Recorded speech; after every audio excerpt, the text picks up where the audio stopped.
ya viene. Ministerio Jesucristo, Rey y Señor, con el licenciado José Arroyo. Asociación de Pastores a través de Facebook. Es un grato privilegio poder presidir este estudio del Ministerio Jesucristo Rey y Señor. Y como todas las tardes vamos a orar para dar inicio a nuestro estudio.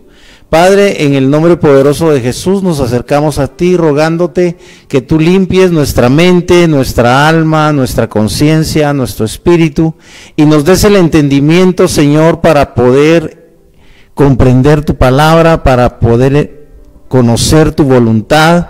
Danos, Señor, de parte de tu Espíritu Santo, la habilidad, la sabiduría, el entendimiento, Señor, la inteligencia para comprender lo que tu palabra tiene para nosotros en esta tarde.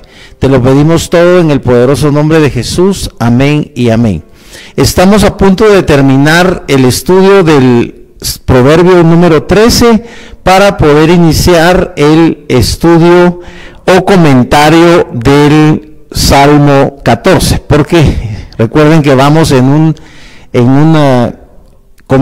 comentarios paralelos entre Proverbios y Salmos. Por supuesto que son dos libros que realmente no tienen mucho en común, porque sabemos que el libro de Salmos básicamente expresa gratitud a Dios, expresa reconocimiento de las obras magníficas, de las obras poderosas de Dios, y también el libro de los Salmos contiene oraciones, a veces oraciones bastante de sufrimiento, ¿verdad? De bastante sufrimiento de parte de David, por ejemplo, que escribe muchos de los Salmos, mientras que el libro de Proverbios solo pretende dar consejos sabios.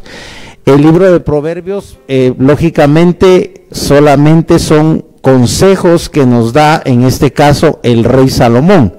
Y estamos a punto de entrar al verso 18. Vamos a leer el 17, que fue el último que leímos en la clase pasada, que dice Proverbios 13, 17, el mal mensajero acarrea desgracia, mas el mensajero fiel acarrea salud. Ahora el 18 dice, pobreza y vergüenza tendrá el que menosprecia el consejo. Recuerden ustedes que es probable que Salomón escriba acerca del consejo, porque generalmente los reyes son los que tienen consejeros. Recuerden que en todas las culturas los grandes emperadores, los grandes reyes como Nabucodonosor, como en el caso del libro de Esther, el rey Asuero, o los grandes reyes de todos los imperios, siempre han tenido consejeros.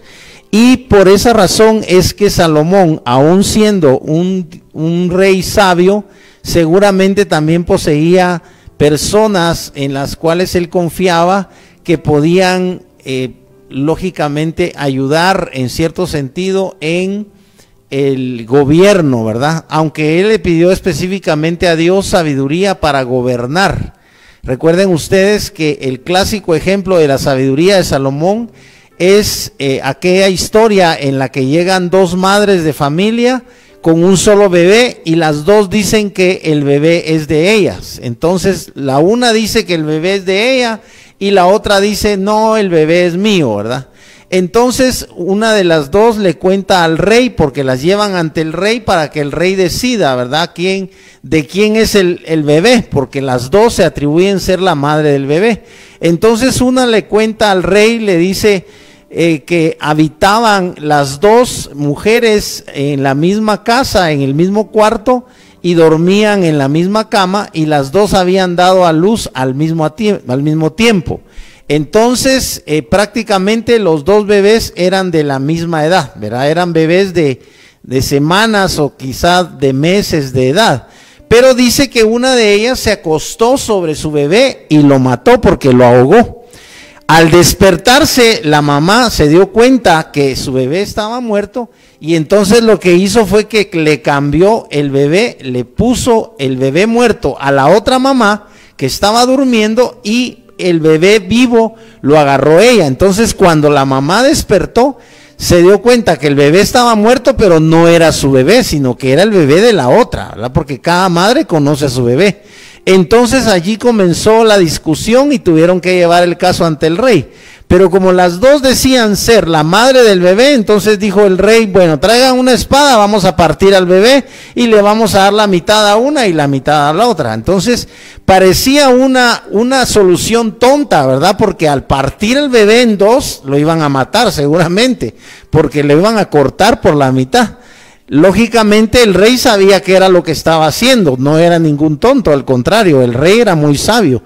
Entonces la verdadera madre dice que se le compungieron las entrañas, o sea, ella vio que iban a matar a su bebé y aunque la otra lo exigía que el bebé fuera para ella, la verdadera madre dijo, no lo maten, mejor dénselo a ella, que ella se quede con el bebé, aunque ella no es la madre soy yo, pero no lo maten, por favor, dénselo a ella.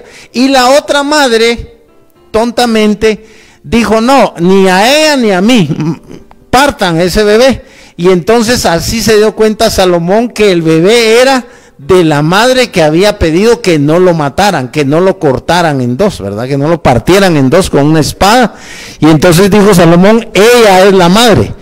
Y todo el mundo dice que se asombró de la sabiduría de Salomón porque no había forma de descubrir de quién era el bebé, porque las dos decían que era de ellas, ¿verdad? Pero cuando iban a matar al bebé, porque el rey estaba ordenando que partieran al bebé por la mitad, ¿y de qué le servía a la mamá la mitad del bebé si iba a estar muerto? Entonces, así fue como Salomón demostró la sabiduría que Dios le dio. Digamos que es una sabiduría a veces elemental en cierto sentido, ¿verdad? Porque si nos damos cuenta, sobre todo en el siglo XXI, la ciencia está muy avanzada, ¿verdad? Estamos hablando, por ejemplo, de que en la época de Salomón, la gente no imaginaba de qué estaba hecha la materia, por ejemplo. Y ustedes saben que la materia está hecha de moléculas y las moléculas de átomos, y los átomos son energía, lo que descubrió, por ejemplo, Einstein, que descubre que toda la materia es energía y que la materia se puede volver energía cuando se hace la fisión nuclear, que ustedes saben que es la separación o la ruptura de un átomo, ¿verdad? Ustedes saben seguramente cómo fue que lograron hacer la bomba atómica, que dividieron un átomo de uranio, ¿verdad? Entonces, al dividir el átomo de uranio, se crea una reacción en cadena y eso es lo que provoca la bomba atómica. Por supuesto que debía haber uranio enriquecido en una cantidad determinada, que es un asunto bien complejo de la ciencia.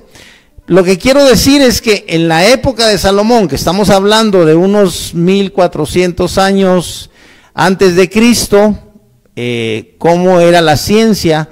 Dice que Salomón disertaba acerca de las plantas y de los animales, o sea, él era como un botánico o como un zoólogo, ¿verdad? Que estudia los animales, pero no estamos hablando de que fuera una época en la que él realmente fuera un científico y tuviera un microscopio y pudiera estudiar la célula, por ejemplo. No habían descubierto que los seres vivos estamos compuestos de células, ¿verdad? Sin embargo, los consejos que nos da Salomón, si nos damos cuenta, son muy acertados en relación a nuestra relación con las personas y en nuestra relación a Dios. Veamos en el 18, dice: pobreza y vergüenza tendrá el que menosprecia el consejo, mas el que guarda la corrección recibirá honra. Si se dan cuenta, en determinado momento todos podemos fallar y va a haber una corrección de parte de alguien. Digamos, en el trabajo puede ser el jefe el que te diga: no, hiciste mal el trabajo, tienes que hacerlo otra vez o cosas así, pero a veces los padres son los que están llamados a corregir a sus hijos. Vamos a ver más adelante que aquí mismo nos habla la Escritura acerca de que los padres sí deben corregir a los hijos con la vara, o sea, sí es bíblico que los padres le peguen a sus hijos, lo cual actualmente ya está desafortunadamente. Incluso hay leyes en los Estados Unidos contra el que los padres puedan pegarle a sus hijos, y al menos en Guatemala todavía no, pero con el tiempo se va a restringir ese derecho que tienen los padres, y que es un derecho que le da la Biblia a los padres. Dice el verso 19, el deseo cumplido regocija el alma, pero apartarse del mal es abominación a los necios. O sea que los necios están tan acostumbrados al mal. Por ejemplo, a los que les gusta beber, es al contrario, ¿verdad? Dice la Escritura que el hombre llama malo a lo bueno y bueno a lo malo. Entonces, por ejemplo, el que es alcohólico, el que le gusta tomar, para él tomar es bueno, el que toma con él es su amigo, el que no quiere tomar no es su amigo.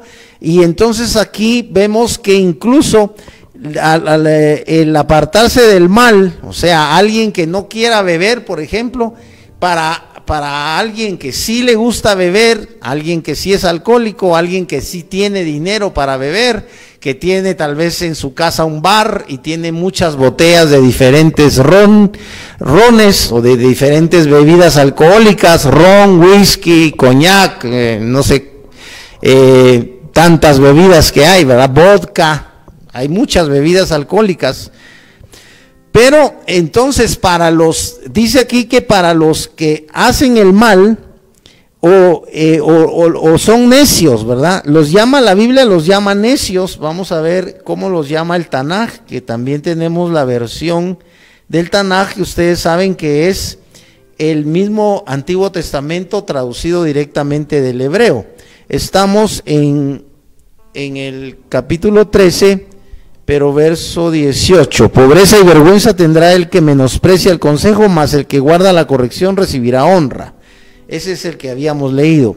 Si se dan cuenta, nos está haciendo una promesa este verso de que si nosotros aceptamos la corrección, por ejemplo, que nos hace la Escritura dice que la Biblia es un espejo, pero tú debes verte al espejo. Ahora, ¿cómo es posible que la Escritura pueda ser un espejo? Cuando tú la lees, cuando tú tratas de entenderla, cuando a ti te interesa. Platicábamos en la clase anterior acerca de que no a todas las personas les interesa la Biblia. Por ejemplo, hay religiones donde lógicamente el libro es otro. Por ejemplo, para los musulmanes el libro sagrado, entre comillas, es el Corán. Entonces ellos no tienen seguramente, ha de haber Biblias traducidas al árabe, ¿verdad? Pero a ellos no les interesa, a ellos les interesa solo el Corán, y lógicamente no pueden recibir esta sabiduría porque ellos se niegan a aceptar el valor que tiene la Escritura.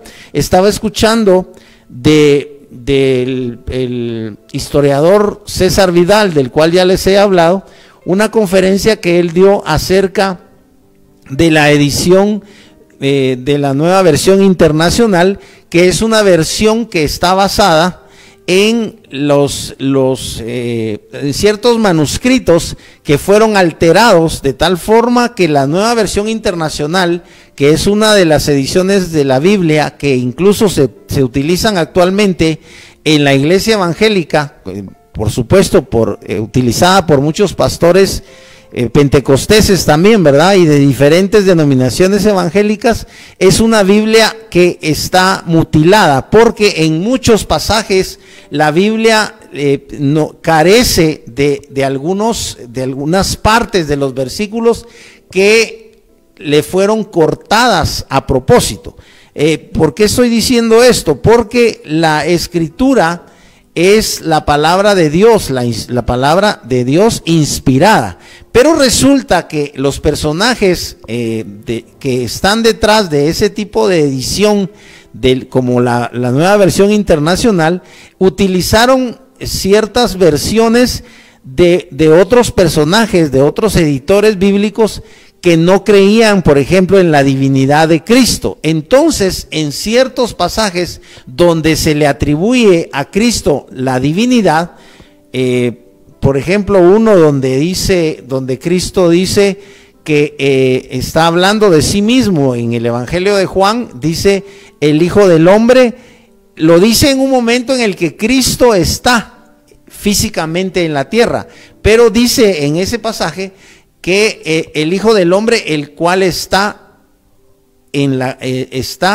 junto al Padre, o sea, es una prueba de la omnipresencia de Cristo en relación a que estando Él físicamente, en ese momento en el que Él dijo esas palabras, estaba físicamente aquí en la tierra, pero en ese versículo se deja entrever que Él reconoce que está a su vez en la gloria del Padre, ¿verdad? Es uno de los versículos, es solamente un ejemplo, que la versión internacional, la Nueva Versión Internacional, no tiene ese cuidado de ciertos versículos, porque los autores deliberadamente no creían en la divinidad de Cristo.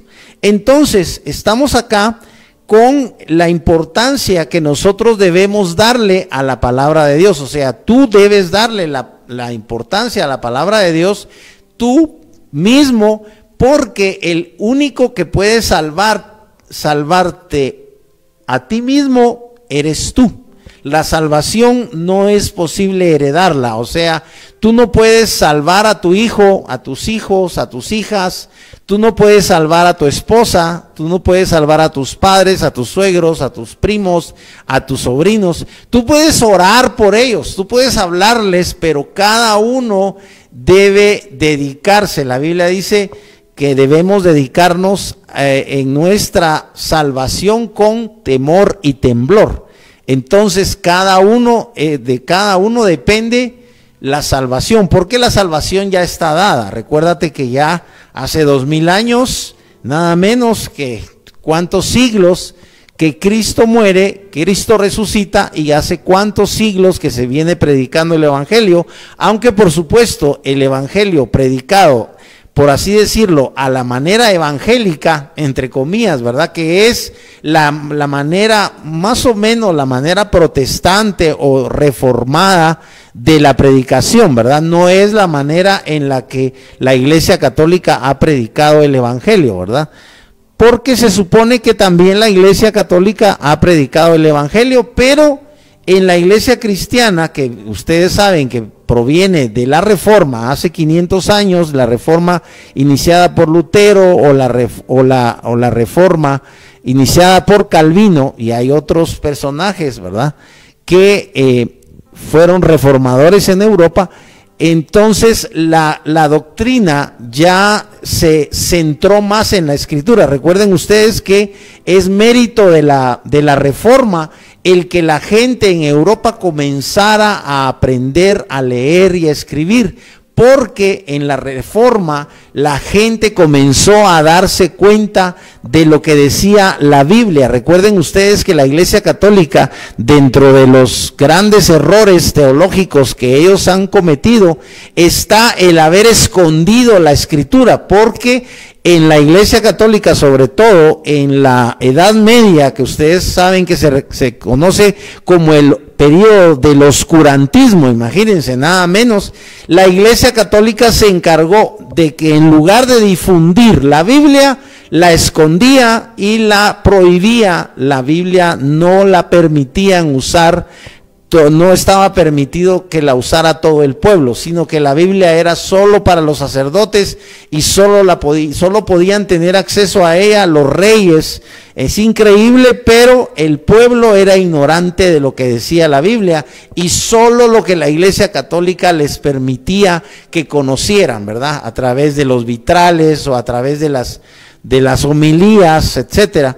Pero gracias a la Reforma es que, sobre todo Europa, porque la Reforma es un movimiento eminentemente europeo, surge entonces se le da importancia a la escritura, y recuerden ustedes que nada menos que el mismo Lutero, Martín Lutero, logra que Johann Gutenberg, que es el inventor de la imprenta, imprima una Biblia en alemán, una Biblia que fue traducida directamente por Martín Lutero, como a finales del siglo XVI, ¿verdad? Porque Lutero es del 1500 y pico, pero por ahí, por el 1537 o 47, él primero traduce el Nuevo Testamento, y para traducir el Antiguo Testamento, Lutero sí, aunque Lutero parece que sabía un poco de hebreo, Lutero sí se sirvió de algunos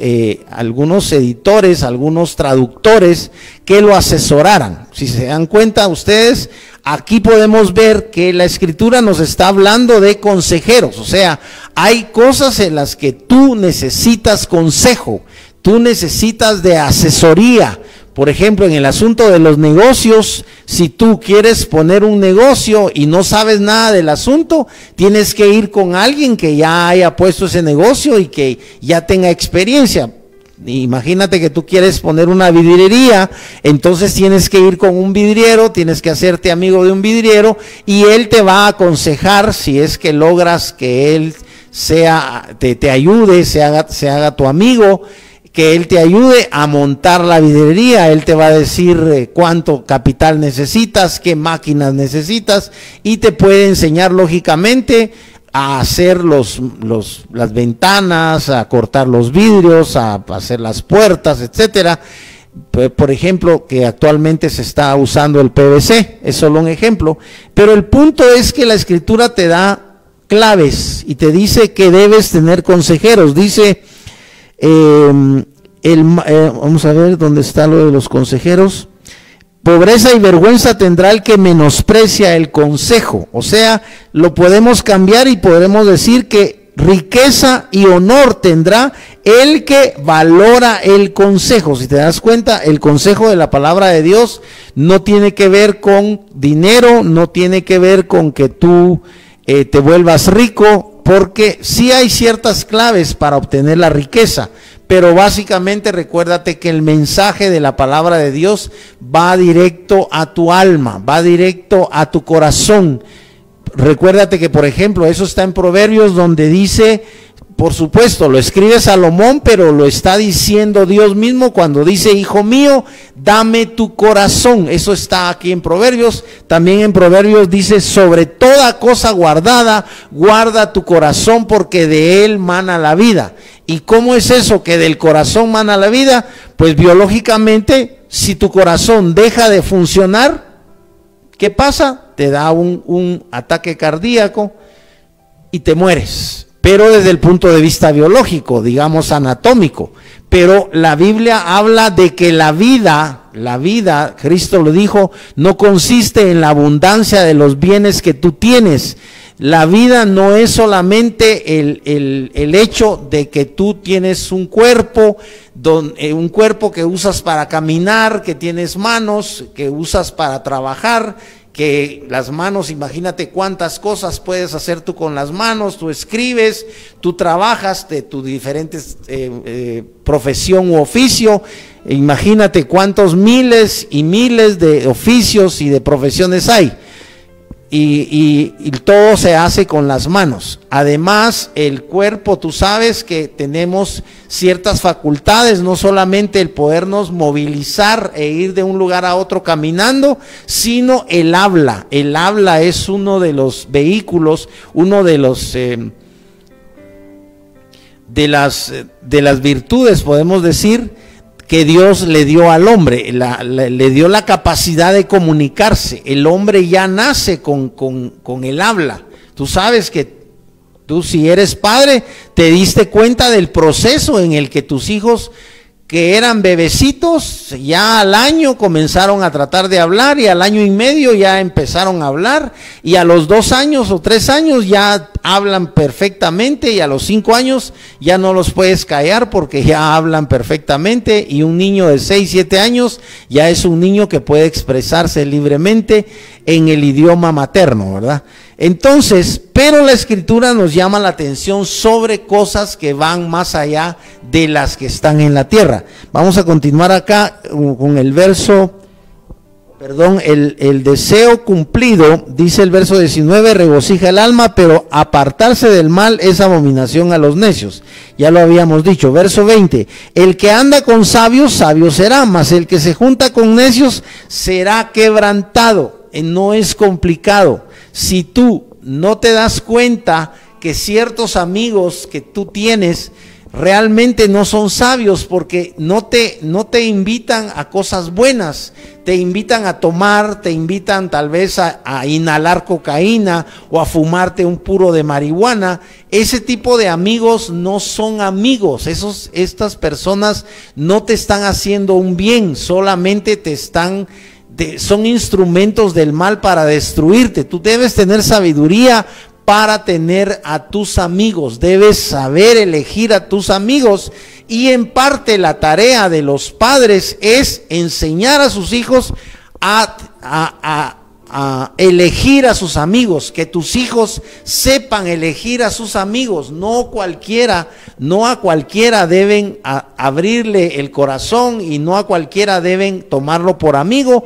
solamente a una persona que le sea de beneficio, que lo vaya a edificar. Por eso aquí habla acerca de los necios. Y específicamente que el que se junta con necios será quebrantado. Aquí utiliza la palabra necios, ¿verdad? Entonces, no es un término muy complejo, ¿verdad? Porque nosotros lo utilizamos como un insulto, ¿verdad? El Tanaj dice de la misma forma, pero apartarse del mal es abominación a los necios. Se refiere lógicamente a alguien que está haciendo algo malo, pero lo está haciendo todos los días.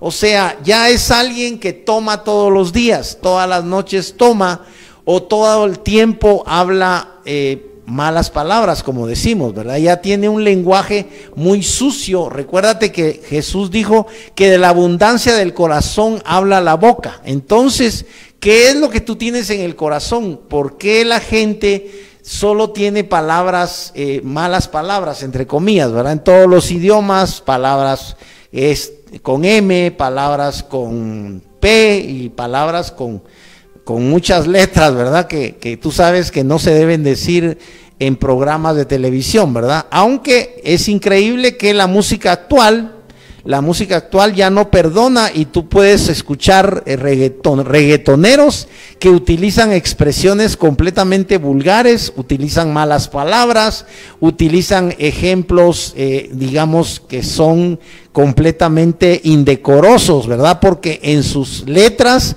los reggaetoneros hablan del trasero, por ejemplo, hablan del sexo y hablan de ciertas partes del cuerpo de la mujer y a veces del hombre que son íntimas. Entonces no tengo que decir palabras, ¿verdad? Pero tú debes imaginar, porque tú sabes perfectamente de qué tratan las letras de las canciones actuales. Por eso tú, que eres adulto, debes transmitirle a tus hijos el criterio que tú tienes, y debes enseñarles incluso a que ellos puedan, así como deben saber qué personas no es conveniente que tengan por amigos, también ellos deben aprender a elegir qué música escuchan. Tú debes escuchar lo que tus hijos escuchan y saber qué es lo que tus hijos están oyendo. No permitas que tus hijos escuchen algo que no les edifica, algo que les ensucia la mente, que les ensucia el corazón. ¿De qué están? ¿Cuál es el tema de las letras de las canciones que escuchan tus hijos? Tú debes ser un guardián en ese sentido. Tú debes tener la autoridad para decirle a tus hijos: no escuches esa canción porque es una canción vulgar que solo habla del sexo, habla de las mujeres, habla del trasero de las mujeres, etcétera, y habla vulgaridades. Tú debes tener el cuidado, porque tú eres el guardián de tus hijos. Nadie más va a educar a tus hijos. Así que si tus hijos son maleducados, es tu culpa. Y si tus hijos no saben elegir la música que oyen, es tu culpa, porque tú eres el padre, tú eres la madre, y la Biblia te responsabiliza. La Escritura dice: instruye al niño en su carrera para que cuando sea grande no se aparte de ella. Es tu labor, no es la tarea del maestro. Eso es un error. Pensar que el maestro va a educar a tu hijo es un error enorme. El maestro solo va a cumplir con transmitirle conocimientos y solo puede ponerle ciertas tareas. Si tu hijo las hace, qué bueno, y si tus hijos no las hacen, pierden. O hay jóvenes que incluso logran que sus papás paguen para que ellos pasen el grado, incluso obtengan un título comprado. ¿De qué te puede servir?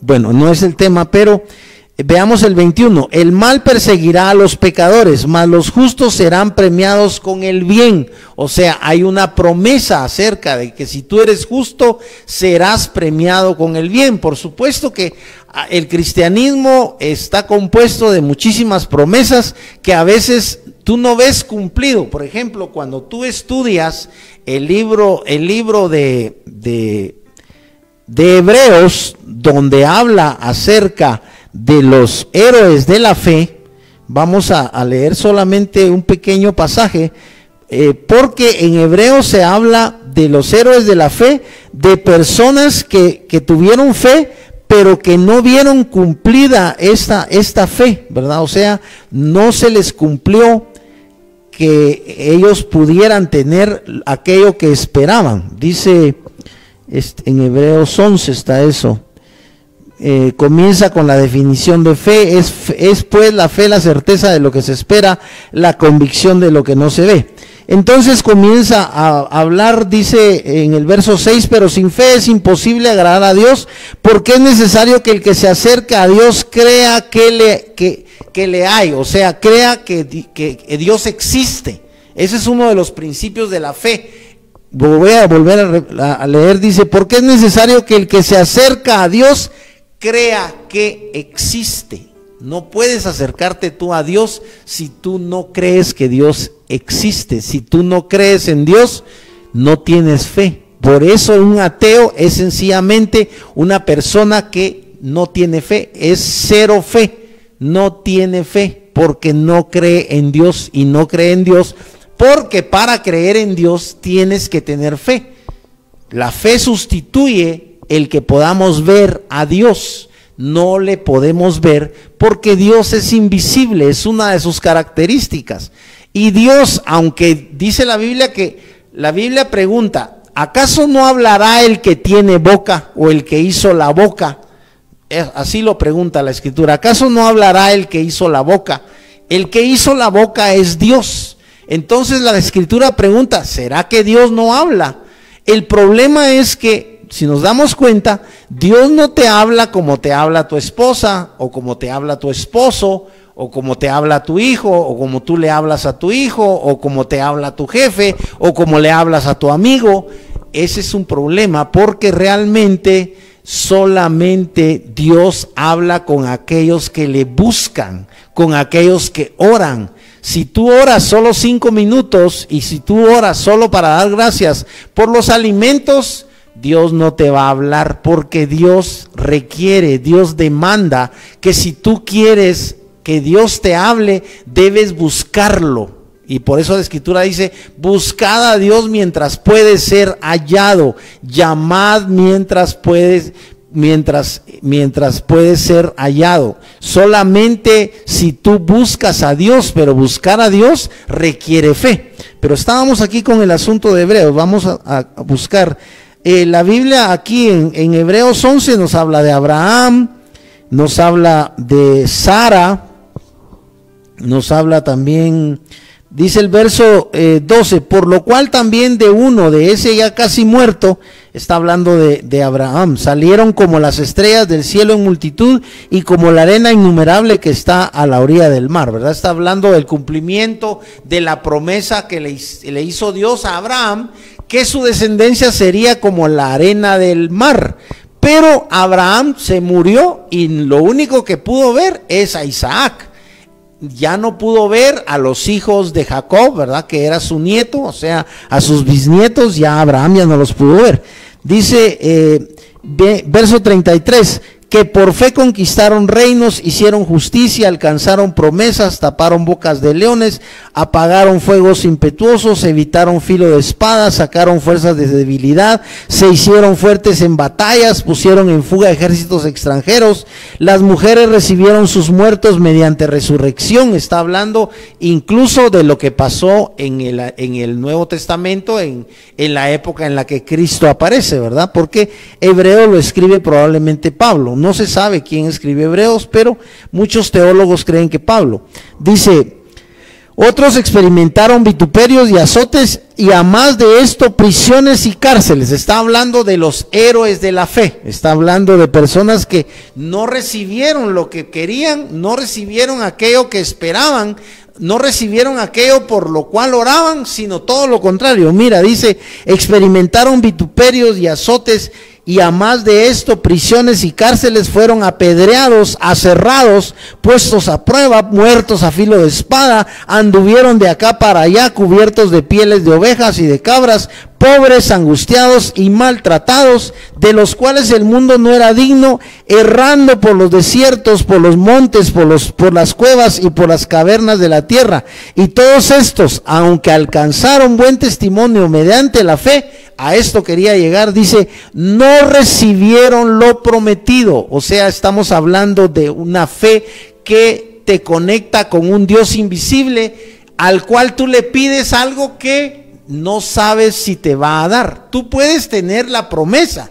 de que te lo va a dar, y tú puedes tener la convicción de que te lo va a dar, pero recuérdate que la clave es la que Cristo dio. Cristo, cuando iba a la cruz, dijo, mas hágase tu voluntad y no la mía. A veces nosotros insistimos en que Dios haga nuestra voluntad, y por eso es que no recibimos lo que pedimos, porque no se trata de que Dios haga tu voluntad, sino se trata de lo contrario, que tú hagas la voluntad de Dios. Tu oración no es, Señor, haz mi voluntad. Señor, dame lo que quiero. Señor, dámelo cuando yo lo quiero. Señor, dámelo como yo lo quiero. Dame el esposo, dice, es solamente un ejemplo, ¿verdad?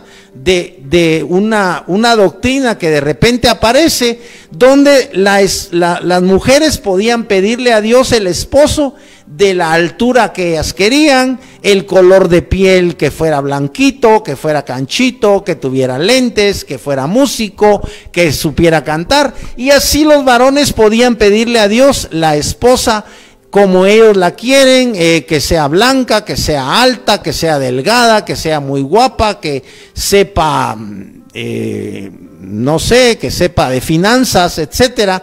Pero la Biblia no enseña eso, hermanos, es lo contrario. Aquí lo estamos leyendo. Estos héroes de la fe, dice, te lo voy a leer otra vez, dice que aunque alcanzaron buen testimonio mediante la fe, no recibieron lo prometido. O sea, a veces no vas a recibir lo que tú pides, porque no se trata de que recibas lo que tú quieres, cuando lo quieres y como lo quieres. Se trata de que tú hagas la voluntad de Dios. Ese es el cristianismo, y desafortunadamente tenemos un concepto completamente erróneo del cristianismo. El cristianismo no es venga y pida todo lo que quiera, porque Dios no es Santa Claus, y tú eso ya lo sabes. Sin embargo, ya lo sabes, y de todas formas actúas como si Dios fuera Santa Claus, y Dios no tiene nada que ver con Santa Claus. Tú a Santa Claus y le puedes pedir que te mande una bicicleta roja, que tenga 2 rueditas, además de las 2 ruedas grandes, porque los niños sí se creen el cuento de Santa Claus, pero tú de adulto no puedes creer el cuento de Santa Claus porque eres inteligente. Entonces, ¿qué concepto tienes tú de Dios?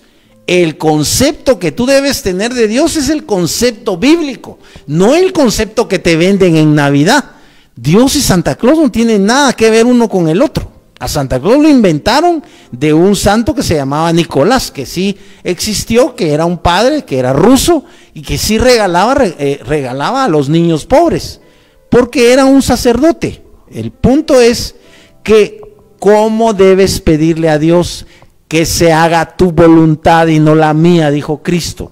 Ya se nos está yendo el tiempo, ya casi terminamos, pero era muy importante esto. Dice, verso 40, proveyendo Dios alguna cosa mejor para nosotros, para que no fuesen ellos perfeccionados aparte de nosotros. Eso ya es un asunto de carácter espiritual, pero solo si te das cuenta, en Hebreos nos dice que no recibieron, o sea, no siempre recibes lo que pides, porque al buscar a Dios debemos buscar que se haga su voluntad. Señor, que se haga tu voluntad. Si tú logras esa oración, va a ser diferente, vas a marcar la diferencia, no en la vida de la gente, sino en tu vida personal, en tu relación con Dios, porque Dios lo que quiere es que tú hagas su voluntad. Pero si tú insistes en que Dios haga tu voluntad, perdóname que te lo diga, pero estás 100% equivocado. Ese no es el evangelio, eso no es lo que enseñó Cristo. Tú eres cristiano si piensas como Cristo pensaba. Recuérdate cómo era Cristo, por eso debes leer los evangelios. Cristo no era un Santa Claus. Cristo no venía y repartía regalos. Cristo nunca hizo eso. Al contrario, Cristo dijo, yo no he venido a traer paz, sino he venido a traer espada. Imagínate, Cristo era un personaje tremendo. Era tan tremendo que te puedes imaginar que lo enfrentaban los fariseos y le preguntaban, ¿con qué autoridad haces tú lo que haces? Porque Cristo hacía milagros y no podían ellos negar si algún paralítico Cristo lo levantaba, si Cristo le daba la vista a un ciego, si Cristo le daba el habla a un mudo. ¿Cómo podían los fariseos negar ese milagro? Y sin embargo ellos se atrevieron a decir que Cristo hacía esos milagros por el poder del diablo. Te puedes imaginar qué mentalidad tan cerrada, una mentalidad tan religiosa para decir que Cristo hacía esas cosas con el poder del diablo. Prácticamente era una blasfemia lo que estaban diciendo los fariseos, y es una blasfemia que está escrita, tú la puedes leer, y Cristo les dice, ningún reino en sí mismo dividido persiste. Si yo fuera del diablo, no podría echar fuera al diablo, porque el diablo no se echa fuera a sí mismo. Solo faltó que les dijera, ustedes son unos tontos, porque ¿cómo piensan que yo puedo ser del diablo si echo fuera al diablo? Tengo que ser enemigo del diablo, porque Cristo es la luz y el diablo es las tinieblas. El punto es que tú debes conocer cómo era Cristo, y aquí está. Cristo no era un personaje, por supuesto, Cristo era amoroso. Y Cristo dijo, dejad que los niños vengan a mí, porque de ellos es el reino de los cielos. Pero Cristo habló de tal forma que recuérdate que dijo, en un momento dado dijo, el que no come mi carne y bebe mi sangre no tiene vida en sí mismo. Y a partir de ese momento la Escritura dice que muchos de sus discípulos se alejaron de él. ¿Por qué estamos hablando de Cristo? Porque toda la Escritura de una u otra forma te va a llevar a Cristo. El propio Salomón, cuando tú lees la esencia, digamos, la esencia de la sabiduría de Salomón es que te acerques a Dios, es que aceptes el consejo de Dios.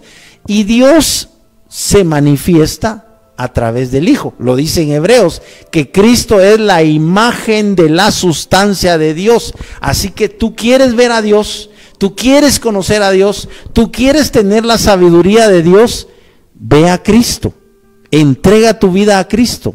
Abre tu corazón a Cristo, abre tu mente a Cristo, rinde tu mente confusa, tu mente contradictoria, tu mente que tiene contradicciones, ríndela a Cristo, ríndele tu corazón, entrégale tu alma. Es la mejor decisión de tu vida, entregar tu vida a Cristo es la más excelente decisión que tú puedes tomar y no te vas a arrepentir, porque todos los que ahora somos cristianos estamos profundamente agradecidos con Dios porque haber recibido a Cristo, haber aceptado a Cristo, haberle pedido perdón a Dios y haberle pedido que Él entrara en nuestro corazón y nos engendrara como sus hijos. Esa fue la mejor decisión de nuestra vida. Esa es la mejor decisión de tu vida. Ya casi se nos termina el tiempo, pero vamos a terminar acá. Dice, el bueno dejará herederos a los hijos de sus hijos, o sea, a sus nietos, pero la riqueza del pecador está guardada para el justo. Imagínate, no sabes si en determinado momento, si tú eres un justo, si tú eres una persona que predica el evangelio, de repente Dios te va a regalar un carro de otro, de alguien que tiene muchos carros o de alguien que tiene mucho dinero. De repente le va a decir una historia que me la contaron aquí en San José Pinula, de un personaje que iba a poner una iglesia y él llegó con unas ancianitas que tenían un terreno enorme y les dijo que él quería poner una iglesia y que si ellas no lo apoyaban con darle un pedazo de terreno, e increíblemente ellas le dieron el pedazo de terreno, porque está diciendo aquí que la riqueza del pecador está guardada para el justo. Tú no sabes si tú al ser justo vas a heredar riquezas, vas a obtener riquezas que no estás buscando, porque recuérdate que lo que debemos buscar es lo que Cristo dijo: buscad primeramente el reino de Dios y su justicia, y todas las cosas serán añadidas. ¿Qué es lo que tú necesitas? El problema es que somos materialistas y buscamos las añadiduras. Nos interesa el salario, nos interesa la casa, nos interesa el carro, nos interesa la ropa, nos interesa los zapatos, nos interesa los anteojos, nos interesa la computadora, nos interesan todas las cosas materiales, y no es ese el orden. El orden es: busca primeramente el reino de Dios. ¿Y cuál es el reino de Dios? Recuérdate que Cristo lo predicó. El reino de Dios se ha acercado, decía Cristo. Pero ¿cuál es ese reino? Es que estaba allí con ellos el Rey de Reyes y Señor de Señores. Jesucristo, lo dice en Apocalipsis, es el Rey de Reyes y Señor de Señores. Te puedes imaginar qué honor que el Rey de Reyes y Señor de Señores venga a tu casa. Y la Biblia dice que Él está a la puerta y llama, y si tú abres, dice, entraremos y cenaremos y haremos morada. Y habla en plural, porque recuérdate que Dios habla en plural. Recuérdate que Dios dijo: hagamos, no dijo haré al hombre a mi imagen, dijo hagamos al hombre a nuestra imagen, conforme a nuestra semejanza. Dios es plural. Por eso ahí está claro que la Escritura les había dicho a los judíos que Dios es uno, pero Él está diciendo hagamos. Y cuando llama a Isaías, dice, tiene a Isaías ahí delante del trono, y Dios todavía pregunta: ¿a quién enviaremos? En plural. Dios habla en plural. Recuérdate que Dios es Elohim. Elohim es uno de los nombres divinos de Dios. Solo Dios es Elohim. Nadie puede usar ese nombre. Nadie puede ponerse a sí mismo el nombre de Padre Eterno. Imagínate tú. Hay personas que se llaman Emanuel. Incluso han usado el nombre Emanuel en femenino. Y hay mujeres que se llaman Emanuela. Hay mujeres que se llaman Crista. Incluso en Sudamérica hay hombres que se llaman Cristo. Es increíble. Usan ese como nombre propio. Pero hay nombres que solo Dios tiene. Solo Dios es Jehová de los ejércitos. Solo Dios es el Altísimo. Solo Dios es Padre Eterno, Príncipe de Paz, Consejero, Admirable. Imagínate, los nombres de Dios es otro tema, ¿verdad? Pero vamos a terminar ya con esto. Estamos en en el verso 23, en el barbecho de los pobres hay mucho pan, mas se pierde por falta de juicio. Recuérdate tú que el barbecho son los terrenos que no se cultivan. Entonces hay pobres que tienen terrenos pero no los cultivan. Entonces por eso dice que hay barbechos de los pobres donde hay mucho pan, pero se pierde por falta de juicio, o sea, por falta de inteligencia, por falta de trabajo, por falta de iniciativa. Ellos tienen un terreno pero no lo alquilan, no lo han limpiado, no lo usan, no siembran nada. Es un terreno que no está sirviendo para nada. Pero es por falta de juicio, o sea, por falta de inteligencia, por falta de una decisión, por falta de una asesoría. Eso no le pasa a los ricos. Desafortunadamente los pobres son o somos los que no somos muy inteligentes. Verso 24, el que detiene el castigo a su hijo aborrece, mas el que lo ama desde temprano lo corrige. Yo te había dicho que aquí está lo que dice la escritura acerca de que debes corregir a tu hijo, y dice que desde temprano, dice, mas el que lo ama desde temprano lo corrige. O sea, debes corregirlo cuando él lógicamente está haciendo algo que no debe hacer. La Biblia dice que los padres no deben mover a ira a sus hijos. O sea, no debes, la Biblia no te respalda que tú seas un padre neurótico que solo llegas y empiezas a regañar a tus hijos y ya tus hijos te tienen miedo y todos tienen que ir a sentarse a ver tele porque ya llegó el ogro. No se trata de eso. Tú sabes que un padre que es buen padre llega, abraza a sus hijos, los besa, les dice que los ama y aunque sea un dulce, les lleva un dulce a cada uno de sus hijos, pero también el padre debe corregir a los hijos y dice que desde temprano debes corregirlos.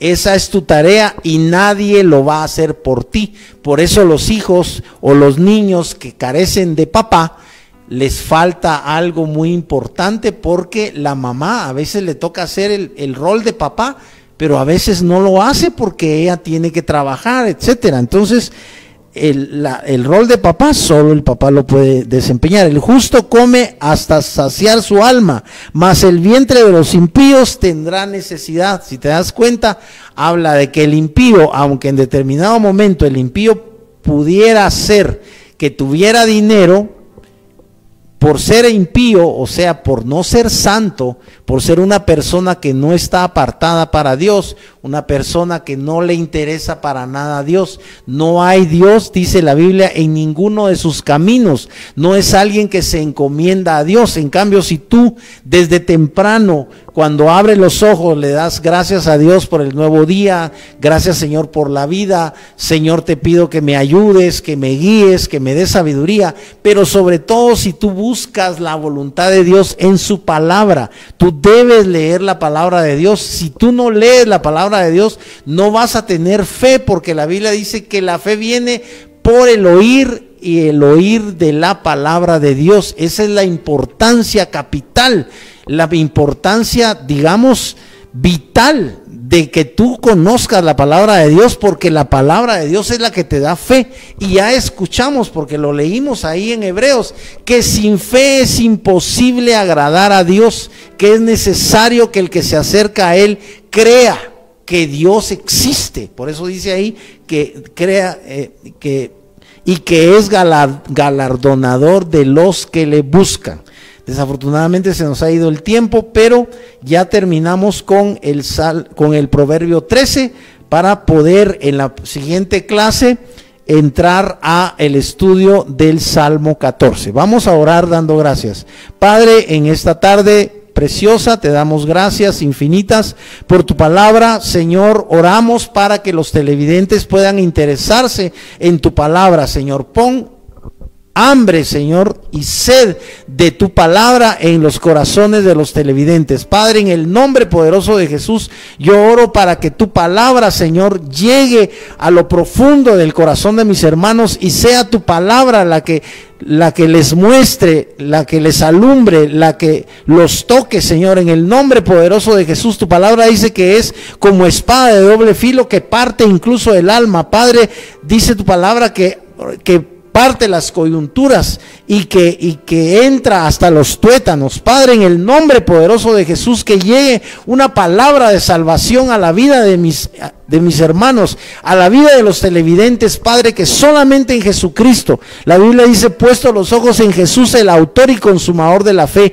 Pon tus ojos en Jesús en esta tarde, pon tu corazón a los pies de Cristo. Va a ser la mejor decisión que tú puedes tomar. Si tú no te has entregado a Cristo esta tarde, tú puedes decirle: Señor, te entrego mi corazón, te entrego mi alma, te entrego mis problemas, te entrego mi mente, te entrego todo mi ser. Padre, en el nombre poderoso de Jesús, obra milagros de salvación, Señor, en las casas, en los hogares, en los corazones de los televidentes. Padre, oramos para que este ministerio de Aspa Visión pueda tener miles de conversiones. Padre, oramos para que las predicaciones que se transmiten por el canal Aspa sean predicaciones ungidas, llenas del poder de tu Espíritu Santo. Espíritu Santo, estamos clamando a ti para que haya salvación en los hogares, para que haya sanidad del alma. Padre, en el nombre de Jesús, aquellos que tienen un corazón quebrantado, aquellos que tienen un corazón dolido, aquellos que tienen un corazón quizá con rabia, con resentimiento, o un corazón que ha sido afectado de alguna forma, Padre, que es un corazón que tiene amargura. Oramos para que sea tu Espíritu Santo divino, oh Espíritu Santo de Dios, con tu dedo divino, toca a esos corazones en esta tarde para que haya liberación, para que haya salvación, para que haya libertad. Padre, en el nombre de Jesús, si alguien está sufriendo por la influencia incluso diabólica o la influencia demoníaca, Padre, en el nombre poderoso de Jesús, envía una palabra de liberación, envía una palabra de sanidad de su alma. Padre, en el nombre de Jesús, ordenamos que cualquier demonio que esté molestando a mis hermanos, a los televidentes, pueda ser reprendido por la autoridad del nombre de Jesús y abandone ese cuerpo, o abandone esa casa, o abandone a este hermano o a esta persona que está con ese problema. Padre, en el nombre poderoso de Jesús, que Cristo pueda manifestar su poder en los hogares de los televidentes, así como Cristo llegó ante el endemoniado gadareno y lo liberó de todos los demonios, de una legión como de 2000 demonios.